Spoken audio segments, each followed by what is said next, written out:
오늘 주제 공개합니다. 은행의 위기, 수혜자는 비트코인? 자, 요즘 보면은요, 사실 이 크립토 관련 얘기가 시장이 별로 뜨겁지 않을 때는 안 나옵니다. 일반 뉴스예요. 근데 요즘은 일반 경제 뉴스, 더 나아가서 그냥 이 종합 뉴스라고 해야 되나요? 거기도 비트코인 소식이 빠지지 않고 등장하고 있어요. 무엇과 함께? 은행의 위기와 함께. 그러면서 그 SVB, 실리콘밸리 은행 파산 사태 터진 지 딱 일주일 됐는데 비트코인이 오르고 있습니다. 네. 다른 자산 가격들은 휘청휘청하고 있거든요. 특히 은행주의 하락세는 정말 눈에 띄는데 비트코인은 거침없이 오르고 있습니다. 과연 은행에 닥치는 위기가 비트코인은 어떻게 영향을 미칠지, 비트코인의 미래는 어떻게 될지 짚어보도록 하겠습니다. 자, 일단 먼저 궁금한 거. 자, 김동완 대표님 정리와. 네. 자, SVB 사태 이후 일주일 정리 부탁드립니다.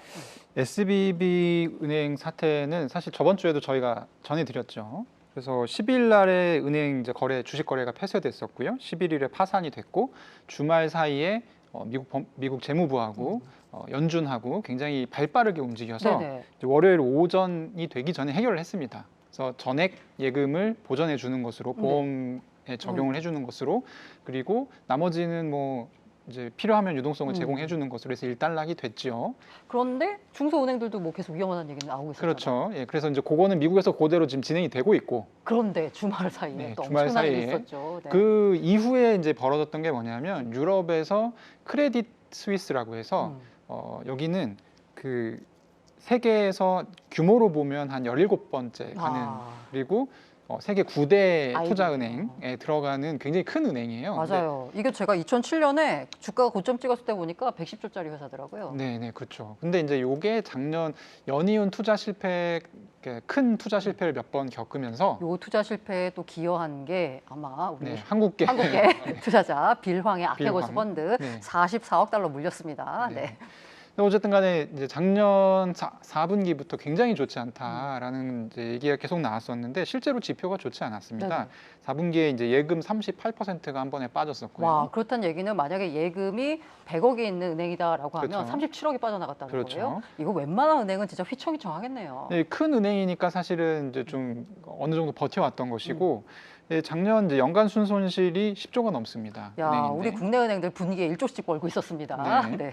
그래서 어쨌든 굉장히 좋지 않았는데 미국에서 은행 위기 사태가 터지니까 우리가 잊고 있었던 친구가 있지, 크레딧 스위스 이러면서 이제 유럽에 있는 예금자들이 계좌에서 또 돈을 빼가기 시작한 것이죠. 그래서 이 SVB가 일단락된 후에 바로 크레딧 스위스의 위기가 대두가 됩니다. 오, 주가도 폭락하고 이른바 CDS 프리미엄이라고 하죠. 이 그렇죠. 은행이 망할 것 같니?라고 이제 베팅하는 이 상품, 네. 그 상품이 또 치솟았고요. 그렇죠. 결과적으로 좀 망하네 막 이러더니 네. 해결이 됐어요. 망하네 만에 하다가 이게 저번 주에 주요한 이제 글로벌 매크로 지표가 그 유럽 중앙은행의 이제 금리 결정이 저번 주에 있었는데요. 그날 오전에 금리 결정을 하기 직전에 스위스 중앙 정부에서 우리가 유동성 공급을 해줄게, 일종의 이제 구제금융이죠.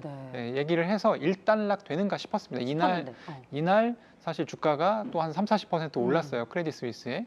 근데 요 이후에 다시 떨어지기 시작하면서 보통 이제 은행이 이렇게 위기다 할 때는 그 누군가 인수를 해줘야 완료가 맞아요. 됩니다. 위기가 그러니까 끝나는데. 아까 주가가 이제 뭔가 다시 올랐다가 다시 떨어진 이유는 야, 이렇게 일회적인 유동성 지원만으로는 문제 해결이 안 된다. 근본적인 해결이 필요하다라고 시장이 판단한 거겠죠. 그렇죠. 그리고 이제 크레딧 스위스에 대해서 스위스 정부가 구제금융을 결정한 그날에 또 유로 중앙은행에서 인플레 안 돼 이러면서 0.5%포인트의 빅 스텝을 갔거든요. 그러면 더 위험해질 수 있다라고 그렇죠. 시장이 판단한 거군요. 이게 그러면 생존할 수 있을까라는 판단이 들었는지 시장에서 이제 굉장히 안 좋아지기 시작했고 분위기가 그래서 또 무슨 일이 있었냐면 또 주말 사이에 스위스 정부하고 스위스 중앙은행하고 UBS라고 해서 스위스에서 제일 큰 은행이 있어요. 이제 크레딧 스위스라고 거의 이제 양대 산맥인데 양대 산맥 중에 하나가 조금 작은 다른 양대 산맥을 인수하는 그림이 만들어진 것이죠. 그래서 처음에 인수 대금으로는 한 10억 달러 정도가 얘기가 나왔었는데, 제가 말씀드렸죠. 110조짜리 회사를 그렇죠. 지금 한 1조 3천억에 1조. 사겠다고. 그렇죠. 그랬는데 상당히 이제 부실이 심하다는 거죠. 그만큼. 그랬는데 여차저차해서 여러 가지 이제 이 협상 협상 과정을 거치다가. 거쳐서 이제 현지 시간으로 일요일 저녁 7시 반에 그러니까 우리 타결이 됐습니다. 시간으로는 오늘 새벽이죠. 오늘 새벽 3시 반이죠. 음. 그래서 타결이 됐습니다. 그래서 총 32억 달러 정도에 네네. 사는 것으로 얘기가 됐고요. 32억 달러를 사는 거에서 끝나는 게 아니고 UBS하고 이제 크레딧 스위스의 스위스 그 중앙은행에서 또 1,000억 스위스 프랑 정도의 유동성을 공급해주기로 했습니다. 그렇죠. 일단은 이제 인수해서 이른바 뭐 승자의 저주라고 해야 되나요? 그렇죠. M&A에서 나타날 수 있는 혹시나 전체적인 위기를 방지하기 위해서 스위스 중앙은행이 또 나선 건데요. 네. 자, 이게 이제 뭐 사태를 정리해 주셨는데 이 뭔가 은행에 고비가 있다. 그리고 그게 해결됐다. 뭐 이런 일이 나올 때마다 비트코인 가격이 오른 기억이 나요. SVB 사태가 터지니까 일단 떨어졌었거든요. 근데 해결이 됐다. 이러니까 갑자기 2만 달러 밑으로 왔던 비트코인 가격이 2만 4천 달러 뚫고 올라갔어요. 그 사이에서 이제 왔다 갔다 하고 있다가 갑자기 크레딧 스위스 사태 터지고 그리고 나서 이게 해결됐다라고 하니까 오늘 아침에 2만 8천 달러를 뚫고 올라가는 강한 모습을 보여줬습니다. 자, 일단 그 유럽에 있었던 아주 덩치 큰 크레딧 스위스 사태는 일단 나게 된 것 같은데 앞서 말씀해주신 실리콘밸리 뱅크 은행 이후에 뭔가 정리되는가 싶었더니 미국의 중소형 은행들은 여전히 위험하다라는 위기론이 번지고 있습니다. 그러면서 지난 주말에요. 미국에 있는 중소은행의 은행장들이 오마하로 날아갔다라는 얘기가 뉴스에 많이 나왔는데요. 오마하는 우리 누가 있죠? 네, 워런 버핏, 버크셔 해서웨이 회장이 있는데 자, 글로벌 금융위기 때를 생각하면 버핏이 이른바 구원투수로 나섰잖아요. 이번에도 구원투수로 나서서 아직까지도 꺼지지 않고 있는 미국 은행에 대한 위기설 이걸 다 진화시킬 수 있을까요? 맞습니다. 오마하에 20대 이상의 전용기가 나타났다고 해요. 스케일이 아. 다르죠. 혹은 얼마나 급했으면은 네네. 아, 얼마나 급했어요. 거기는 또 우리의 오마의 현인이라고 하는 워렌 버핏이 살고 있습니다. 실제로 뭐 퍼스트 리퍼블릭 뱅크라든지 다양한 이제 금융권에서 간 거고요. 실제로 미국 정부가 어떤 금융위기가 있을 때마다 구원투수로 워렌 버핏에게 SOS를 맞아요. 보낸 것이 사실이었고, 뭐 2008년 어떤 금융위기 때 골드만삭스의 50억 달러 맞아요. 그리고 뭐 IBM이라든지 뱅크 오브 아메리카나 다양한 은행에 그때 투자를 많이 했던 사례가 있었어요. 사실 이제 우리가 알겠지만 정부 대책이 있었고 그리고 대형은행에서 300억 달러 정도가 예금이 됐고 맞아요. 하지만 여전히 이것만으로는 불안한 거죠. 왜냐면은 뭐 돈이 땅 파서 나오는 게 아니잖아요. 위기가 위기를 만들 수 있고 대형은행에 또 다른 위기가 생길 수도 있고 그러다 보니 민간 부분의 지원이 필요한 거고 이런 부분이 이제 어떤 심리적인 안정이 네네. 필요하다라는 부분으로 귀결이 되죠. 자, 그러면은 사람들은 내가 느낌이 연준보다 버핏을 더 믿나? 미국 사람들은? 라는 지금 느낌마저 빅데이터로 들어요. 보면은 그렇습니다. 와, 정말 버핏의 영향이 어마어마한데요. 지금 우리가 이런 얘기를 하면서 계속 나왔던 얘기가 특히나 우리 가상자산 시즌2에서 이 은행의 위기에 집중하는 이유가 뭐냐면 이상하게 은행이 위기를 맞을 때마다 비트코인 가격이 반응을 했단 말이에요. 그래서 이제 많이들 나오는 얘기가 이른바 이제 일반적인 뉴스에 많이 나온 얘기가 야, 전통 금융 시스템이 흔들리니까 그 대안으로 사람들이 비트코인을 찾기 시작했다. 그래서 비트코인 가격이 오른다라는 설명입니다. 이 설명에 대해서 하실 말씀들이 있으세요? 이거 맞나요? 저는 아니라고 생각합니다. 아, 네, 네. 아니라고 네. 확실히 얘기할 수 있습니다. 오히려 이른바 크립토를 매번 들여다보지 않고 있는 일반 경제지나 아니면 뉴스에서는 그렇다라고 하고 있고 크립토를 맨날 들여다보는 우리 김동완 대표님 같은 경우에는 아니다라고 말씀하고 계세요. 아니 왜냐면 제가 기자를 했었잖아요. 네네. 기자들은 그날 써야 되는 그 양이 있어요, 기사가. 그래서 이걸 이제 어떻다라고 제대로 확인하지 못하고 나가는 경우가 굉장히 네네. 많은데 이번 같은 경우도 사실 이제 뭐가 문제냐면 비트코인 가격이 엄청 올랐거든요. 네. 이유를 아무도 설명을 못 하는 아, 거예요. 이유를 모르겠죠. 네, 근데 그 사이에 있었던 일이 뭐냐면 은행이 망가진 게 있었던 거죠. 네네. 그래서 사실 제가 보기에는 이제 이 둘은 상관관계인 거죠. 아, 인과관계가 아니라. 예, 그러니까 우연히 같은 시기에 발생했던 일인 건데 이걸 마치 은행이 망가졌기 때문에 은행에 대한 신뢰가 비트코인으로 옮겨갔다 이렇게 해석을 하는 거죠. 제가 상식적으로 생각했을 때 은행이 망가지면 집에다 돈을 놔둬야지 왜 그걸로 비트코인을 삽니까? 아, 네네네. 크립토를 하는 사람도 이렇게 생각을 하는데 어쨌든 좀 과장된 측면이 있는 것 같다. 그리고 지금 상승은 저희가 이 방송을 하면서 여러 차례 이제 비트코인의 어떤 그 내러티브라든지 네네. 어떤 사람들이 생각한 투자 심리의 변화 이런 걸 얘기를 많이 했잖아요. 네네. 연준의 금리 인상 자체가 굉장히 작년 4월부터 가파르게 진행이 됐었고 이게 작년 12월을 기점으로 주춤할 것이다라는 지표들이 여러 개가 나왔었어요. 그래서 2023년에는 뭐 6월 정도에 피버팅이 되지 않겠냐 네네. 뭐 이런 얘기 저희가 한 거 기억나시죠? 그 기대 심리의 확장선상에 있는 어떤 이 투자 심리라고 저는 생각합니다. 그러니까 피보팅이 실제로 이제 가능성이 굉장히 높아졌다고 생각하는 거예요. 지금 현재로서는 은행이 위험하니까 더 이상 그러니까 금리를 올리지는 못할 것이고 이게 정말 심해지면 금리 인하도 할 수 있지 않을까? 이런 심리가 확산하면서 사실 이제 이게 자연스럽게 비트코인 가격으로 이어졌다고 생각합니다. 아, 네. 오히려 아까 인상적인데요. 인과관계가 아니라 상관관계다라는 말씀해 주셨는데 김남석 이사님은 어떻게 생각하세요? 그런 설명 맞지 않는 건가요? 저도 김동완 대표님이랑 같은 생각이고요. 와, 여기 계신 두 분들은 모두 다 은행의 위기 때문에 비트코인 올랐다. 나는 동의할 수 없네. 네. 물론 이제 검색해봐서 나오는 모든 기사들을 보면 네. 첫 번째, 이번에 파산 사태는 가상화폐랑 관련이 없다. 즉 가상화폐는 문제가 없다. 맞습니다. 두 번째로 은행에서 빠져나간 유동자금이 가상화폐로 이동됐다. 뭐 이건 불확실한 얘기죠. 네네네. 증거가 없는 부분이고. 세 번째로 이제 뭐 연준의 금리 인상이 줄어들 거라는 어떤 기대감. 뭐 사실 그거는 이 사태랑은 또 별개로 그건 원래 네네네, 있을 수 어쨌든, 있었죠. 네. 그래서 이제 통상 이제 위험 자산, 주식과 같은 위험 자산으로 분리되던 게 이제는 금과 같은 안정 자산과 어떤 커플링이 되고 있다라는 부분인데 뭐 그렇게 해석할 수 있어요. 다만 문제는 너무 극단적으로 이분법화 시키는 거죠. 이 자산 일로 갖고 이거는 안전 자산이고 이게 드디어 이제 거시경제 유력한 피난처가 될 것이다라는 건데 아니에요? 아니죠. 같이 갈 거고 공생관계고 보완관계인 거지. 네네. 이게 절대로 이분법하는 게 아니라 같이 성장하는 자산이라고 생각을 합니다. 그리고 추가적으로 말씀드리면 지금 이제 크립토의 공포 탐욕 지수는 네네. 66으로 완전한 참욕 상태고요. 2021년 11월 이래 가장 높은 상태입니다.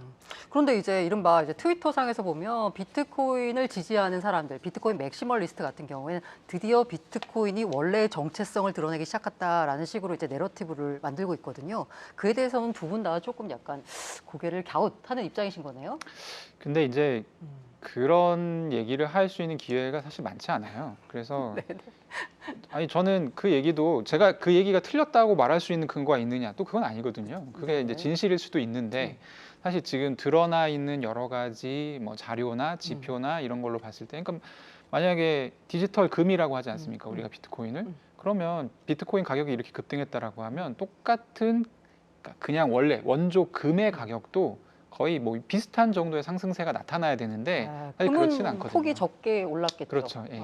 그래서 좀 어느 정도 그동안 이제 워낙 억눌려 있기도 했잖아요. 이 가격 자체가 네네. 예, 거기서 이제 좀 용수철처럼 튀어오르는 그런 효과가 좀 있지 않나 싶고 또 하나는 최근에 스테이블 코인의 시총 자체가 많이 줄었어요. 아, 예, 네네. 그 얘기는 뭐냐면 이 물 자체가 조그맣기 때문에 파도를 치면 더 크게 일어난다는 거죠. 그래서 이제 유동량 자체가 이거를 뭐 팔고 싶어서 이제 팔았을 때 가격이 더 파도가 많이 치는 그런 게 이제 이게 뭐라 그러죠? 전체 양이 적으면 더 많이 치잖아요, 파도가. 네네네네. 지금 그런 상황이 아닌가 싶습니다. 네, 알겠습니다. 어쨌든 기존에 이제 은행의 위기 이꼴 비트코인 상승으로 이꼴 하기에는 조금 어렵다. 인과관계라기보다는 상관관계가 맞지 않을까라는 해석들을 해주셨습니다. 자, 그러면 이제 우리가 궁금한 거는 바로 미국 연준의 금리 인상 여부일 텐데요. 20일 현지 시간으로 20일, 우리 시간으로 23일 새벽에 아마 금리가 결정될 텐데 일단 질문을 드리고 싶어요. 미국 연준은 금리를 과연 얼마나 올릴지 혹은 동결을 할지 그리고 그에 따라서 비트코인 가격은 어떻게 될지 자 어떻게 생각하시나요, 이사님? 지금 이제 금리 올린 지 1년 정도가 벌써 지났습니다. 아, 올리기 시작한 지. 그렇죠. 네네. 그리고 이제 너무 버라이어티한 인상이 있었고 작년에 사실은 빅스텝으로 전환되면서 이제 약간 피벗의 기대감이 있었던 게 사실이고요. 지금 이제 어떤 전문가들은 세 가지의 측면을 이야기를 해요. 첫 번째는 5% 정도까지 올리고 이제 4%씩 낮출 것이다. 이제 인하가 될 것이다. 두 번째는 실제로 뭐 은행발 위기가 있지만 이게 금리 인상과 물가를 잡는다는 어떤 우리 중대 과제랑은 그걸 넘지는 못한다. 그렇기 때문에 여전히 연준이 연초 얘기한 것처럼 인하는 없을 것이다. 또 세 번째는 은행권 위기가 무조건 통화 정책으로 대응할 필요는 없다. 두 가지의 기조를 같이 가면서 토끼를 잡을 수 있다라는 이야기들 하는데 저는 어쨌든 베이비 스텝으로 갈 것 같아요. 베이비 스텝. 지금 뭐 네. 애널리스트의 한 70% 이상 그렇게 생각을 하고 네네네네. 있지만 다만 제가 생각하고 이야기를 하고 싶은 건 동결이 됐을 때 와, 잘 됐다 하고 비트코인은 분명히 오를 것 같아요. 하지만 실제로 그게 이게 얼마나 위험하길래 동결까지 하지? 여태까지 그렇게 파월이 매처럼 움직였는데 근데 이제 그런 부분에서 우리는 단순히 어떤 피상적인 걸 보는 게 아니라 조금 더 거시적으로 봐야 되지 않을까라는 생각을 합니다. 일단 베이비 스텝 네, 그리고 베이비 비트코인 가격은 간다. 간다. 네, 알겠습니다. 저도 비슷한데요. 저도 사실은 0.25%포인트 네네. 올릴 것 같고요. 베이비 스텝이죠. 근데 제가 좀 주목하고 있는 거는 패드워치라고 해서 네네. 최근에 이제 사람들이 굉장히 많이 인용하는 지표인데요. 이 FOMC에서 미국이 정책 금리를 어느 정도로 할 것이냐에 대해서 이제 가능성을 퍼센테이지로 나타내는 지표인데 이게 계속 원래는 0.25%포인트가 높았어요. 네네네. 아까도 이제 70% 네, 맞아요. 얘기하셨는데 이게 계속 70%에 갔다가 다시 5대 5로 돌아오는 현상이 계속 나타나고 있습니다. 최근에 뭐 SBB 사태라든지 크레딧 스위스라든지 지금 이제 이번 주에 포인트는 아마 퍼스트 리퍼블릭 뱅크. 그러니까 이제 이 문제를 해결하려고 사실 이 중소은행장들이 지금 버핏을 찾아가고 있는 것이죠. 근데 계속 돌아가고 있는 추세로 봤을 때는 금리 동결이 돼도 그렇게 놀랄 일은 아니다라는 생각이 들고요. 자, 그렇게 됐을 때 비트코인 가격은 금리 동결이 됐을 때는 굉장히 크게 튀일 것 같고요. 베이비 스텝의 경우에도 상승할 거고. 예, 베이비 스텝은 왜냐하면 지금 이미 반영돼 있는 겁니다. 지금 가격에. 네네. 그러니까 그 동안에는 사실 1월 달과 작년 12월과 1월, 그러니까 2월 초죠. 1월 31일 현지 시간으로 우리 시간으로 2월 1일이었는데 어쨌든 FOMC에서는 연준이 이거를 속도 조절을 하지 않을까? 하지만 계속 빅 스텝을 갈 수도 있어. 약간 이 두 가지가 충돌했다고 한다면 지금은 그런 충돌이 없는 상황이에요. 네네. 그러니까 고민이 없이 0.25가 최대치고 그게 지금 이미 가격에 반영되어 있는 상태인데 이거보다 금리를 완화하게 된다라고 하면 비트코인 가격은 당연히 더 올라갈 수밖에 없죠. 아, 네. 자, 일단 올라간다 쪽으로 두 분 다 전망을 하고 계십니다. 자, 그러면 사실 제일 궁금한 건 그거예요. 아마 지금 보시는 분들 중에도 투자를 하신 분들은 아마 잔고가 따뜻하실 테지만 그렇지 못하고 이거 도대체 들어가야 돼 말아야 돼 라고 고민하는 사이에 이미 가격은 저 멀리 가버려서 투자를 망설이는 분들이 있을 것 같습니다. 그럼 여기서 고민은 뭐냐면 지금 이 가격대라도 들어가야 되는 거야? 앞으로 더 오른다고 하면은요? 아니면 이렇게 많이 올랐는데 단기간에 지금 들어가는 건 꼭지를 잡는 거 아니야 라는 생각이 들 텐데 두 분께 또 어려운 질문 드리겠습니다. 자, 지금 비트코인 사도 될까요? 그리고 산다면 이게 얼마까지 가니까 사도 된다고 말씀하시는 건가요? 저는 일단 사도 된다. 사도 된다. 합니다. 네. 일단은 뭐 저희가 아까 대표님 말씀하셨지만 FOMC의 결과가 베이비 스텝 혹은 동결이 될 수 있는 상황에서 일단은 오를 것 같고요. 그리고 저는 지금의 시기가 비트코인의 가치를 증명하는 시기라고 생각을 해요. 그게 왜 증명이 되느냐라는 부분, 어차피 결과와 가격이고 어떤 이유 때문이냐는 어떻게 우리의 역사가 나중에 이제 증명을 하겠죠. 그리고 지금 수많은 악재들을 받아내면서 하방을 탄탄하게 구축하고 있는 부분들과 지금 어떤 문제보다는 문제를 어떻게 해결하느냐에 따라서 그거에 대해 반응하고 있다고 생각을 하거든요. 그래서 제 생각에는 어떤 지금 예측 불허의 시기에 FOMC라든지 다양한 이제 뭐 미국이라든지 금융위가 이거를 좀 회복 탄력성을 가지고 어떤 대응을 하느냐, 그러면 더 꾸준히 오를 수 있을 것 같고요. 얼마까지냐는 부분보다는 오를 것 같습니다. 네. 지금 사도 늦지 네, 않다라는 맞습니다. 희망을 주는 말씀하셨습니다. 우리 김동완 대표님은 지금 사도 괜찮아요? 지금 사도 괜찮은데요. 네. 일단은 네. 저희가 이제 3시 방송 끝나고 이제 사담도 나누고 하는데 네네. 사실 이제 1월 달 정도에 나눴던 얘기가 뭐였냐면 아까도 얘기했지만 금리 완화의 어떤 피보팅에 대한 기대감이 저는 가장 바닥에 깔려 있다고 봐요. 가장 바닥에 깔려 있고 지금 1월부터 3월까지 비트코인 가격이 오르는 추세를 보면 어떻게 올랐냐면 지표를 하나씩 꺾을 때마다 올랐습니다. 그러니까 지표를 하나 확인하고 올려도 되겠네 라고 하면 가격이 올라요. 네네. 그리고 FOMC 같은 주요한 어떤 금리 결정이 있던 날은 또 좀 내립니다.